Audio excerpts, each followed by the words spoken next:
kau setorin ke akhirat itu milik kamu, jadi milik. Tapi yang kamu nggak setorin ke akhirat itu menjadi milik ahli waris. Atau juga milik apa? Milik penyakit, buat rumah sakit, buat dokter, buat musibah, buat bala, buat bencana. Ada kisah Sayyidina Abi Hurairah ma'rufah. Dia kelaparan sampai mau berdiri aja susah.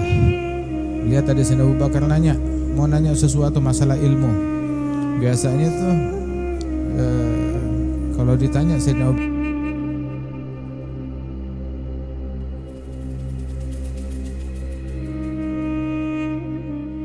Nabi nanya, ayyukum mal warithihi ahabbu ilaihi min malih. Siapa di antara kalian yang lebih menyukai, mencintai harta orang lain dibandingkan hartanya sendiri? Lebih cinta kepada harta orang lain. Orang kalau cinta kepada harta bakal dia jagain, dia lindungin, dia kembangin, dia perbanyak. Nabi nanya, siapa yang lebih suka dengan harta orang lain daripada hartanya sendiri? Bilang, ya Rasulullah, enggak ada yang begitu. Orang lebih suka sama hartanya sendirilah. Yang dia jagain mobilnya, yang dia jagain rumahnya, yang dirawat motornya, yang dirawat bendanya dia. Ngapain tahu-tahu dia nyuci mobil orang lain yang dia kagak kenal, dia nggak tahu. Yang dia rawat, yang dia jaga, yang dicintai hartanya. Semua orang lebih mencintai hartanya sendiri daripada harta orang lain. Terus Nabi bilang, kalau begitu harta seseorang adalah yang disetor ke akhirat. Yang dia kirim ke akhirat milik dia. Tapi yang dia enggak kirim ke akhirat, nah itu milik ahli waris.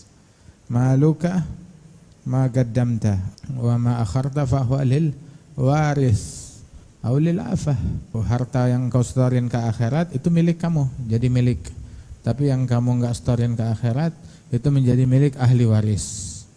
Atau juga milik apa? Milik penyakit, buat rumah sakit, buat dokter, buat musibah, buat bala, buat bencana. Ada kisah Sayyidina Abi Hurairah ma'rufah. Dia kelaparan sampai mau berdiri aja susah. Lihat ada Sayyidina Abu Bakar mau nanya sesuatu masalah ilmu. Biasanya tuh kalau ditanya Sayyidina Abu Bakar Siddiq, itu dia bilang udah ke rumah aja, saya jelasin di rumah sambil makan. Sayyidina Umar juga begitu biasanya, cuma mungkin mereka lagi buru-buru. Sayyidina Abu Hurairah bilang, saya nanya tuh bukan karena saya nggak tahu, saya udah tahu, cuma biar diajak makan aja. Nanya ke Abu Bakar, nggak mempan tuh cara. Nanya ke Sayyidina Umar, kali ini nggak mempan, mungkin mereka lagi buru-buru. Akhirnya udah putus asa deh. Begitu dia kelaparan, sambil tiduran, menahan lapar di perutnya. Tahu-tahu Rasulullah Sallallahu Alaihi Wasallam, ya Abahir, bangun, Untalik ikut saya. Diajak ke rumahnya Nabi. Sampai di rumahnya Nabi ada susu. Ditekok. Dari mana ini susu? Bilang ada orang ngasih hadiah. Bahir, lebaik. Panggil ahlu suffah. Itu fugara o masakin yang memang mondok di masjidnya Nabi Muhammad, di bagian belakang masjid. Ajak sini. Diajak makan. Mereka enggak punya apa-apa. Rezekinya mereka ya apa yang ada lah yang dikirimin sama orang. Alhasil Abu Hurairah dengan berat hati deh ngajak mereka. Pikir nih saya udah kenyang deh sama susu, enggak taunya enggak, panggil mereka. Ya kalau pakai ngajak ahlu sufa puluhan orang ya saya dapat apaan, dalam hati pikir begitu. Tapi ini perintah Rasulullah, diajak ahlu sufa, diundang masuk ke rumahnya Rasulullah. Terus Nabi bilang, Abahir, lebaik, kasih minum satu persatu. Dikasih satu orang minum sampai kenyang, udah minum kenyang dibalikin lagi. Terus Nabi bilang, kasih ke sebelahnya. Begitu juga minum sampai kenyang, balik lagi ke tangannya Abu Hurairah. Abu Hurairah yang lagi kelaparan, dia yang megangin tuh, yang jagain itu mangkok. Sampai semuanya itu berapa belas orang tuh atau berapa puluh orang minum hingga selesai. Yang ada minum keluar, sehingga tersisa hanya dia dan Rasul Shallallahu Alaihi Wasallam. Ketika tersisa dia dan Rasulullah bilang, begitu ana wa anta. Tinggal saya sama kamu aja, ya Abu Hurairah. Nabi bilang, kamu minum. Bilang, engkau dulu ya Rasulullah. Bilang, la, ya, Sayyidul Qaum akhiruhum syurba. Pemimpin dari suatu kelompok, dia adalah yang paling akhir minumnya. Nabi yang ngajarin ithar.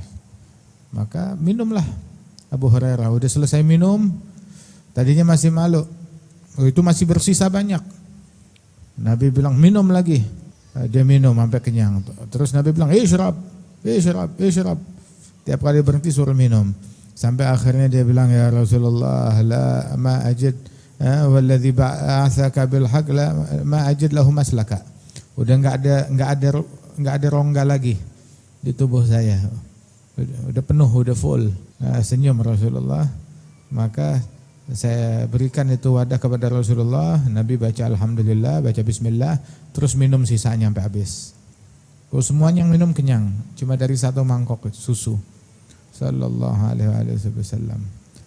Begitulah Nabi Muhammad. Allahumma rzuq al Muhammad kafafa au guta. Ya Allah, anugerahkan kepada keluarga Nabi Muhammad rezeki yang berupa gut, makanan pokok aja.